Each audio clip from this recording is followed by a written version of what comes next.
Busch gets back to being that guy, and the Chicago Cubs pick up another series win. Hey, y'all, it's time to fly to W, and it's time for Chicago Cubs Central.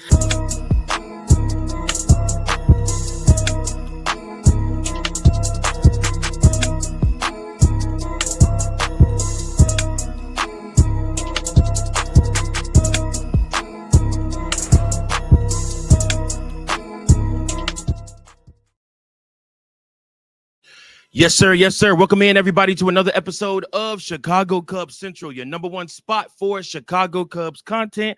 I am your host, Mike Jones, here with you again for another episode of Chicago Cubs Central. Easy for me to say, right? I appreciate each and every last one of you that tune into these episodes day in, day out, that like, share, subscribe, and also comment.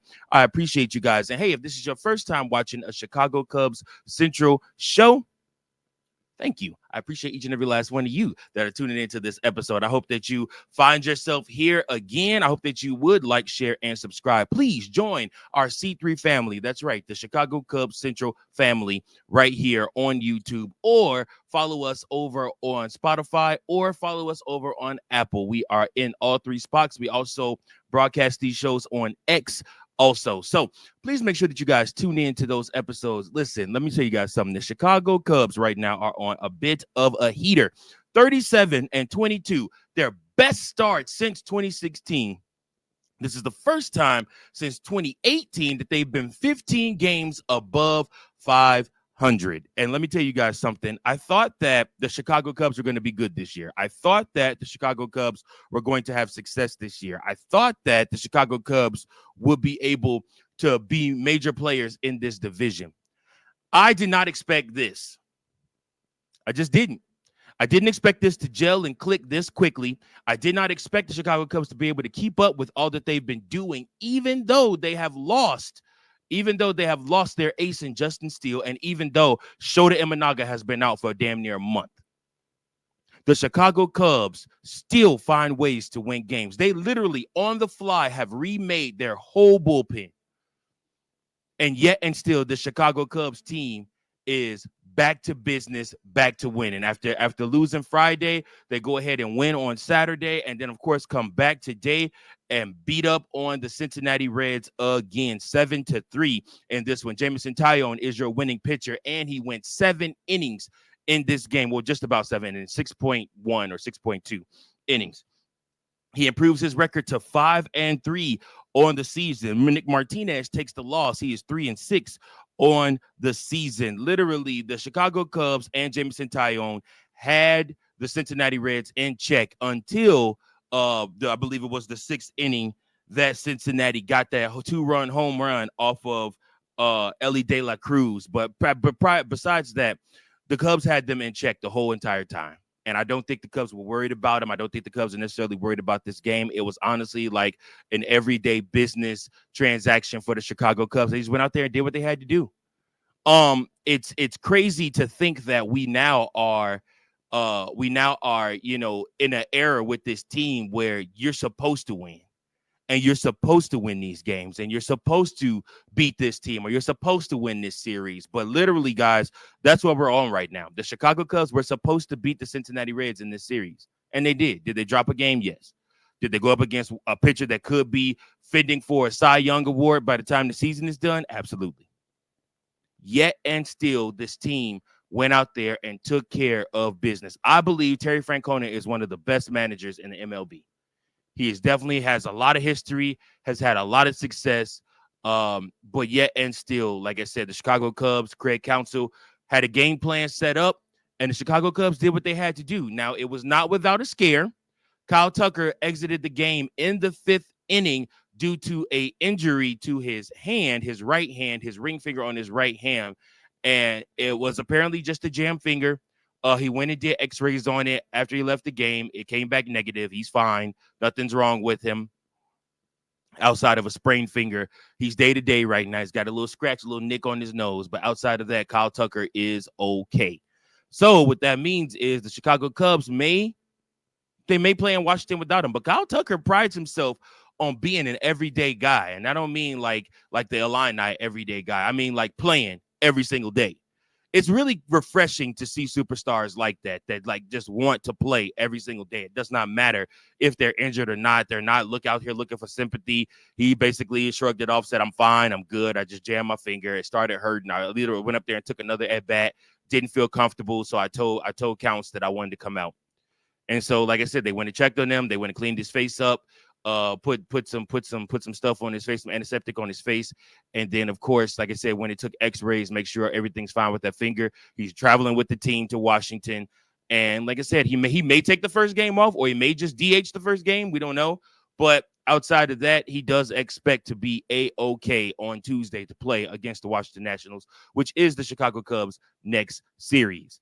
But what I wanted to talk about today's main topic of the episode is I wanted to talk about Michael Busch. Michael Busch found himself today being the one to carry the offensive load for the Chicago Cubs. Him and Pete Armstrong, honestly, and Nico Horner. Nico Horner went 3 for 4. Michael Busch went 2 for 2.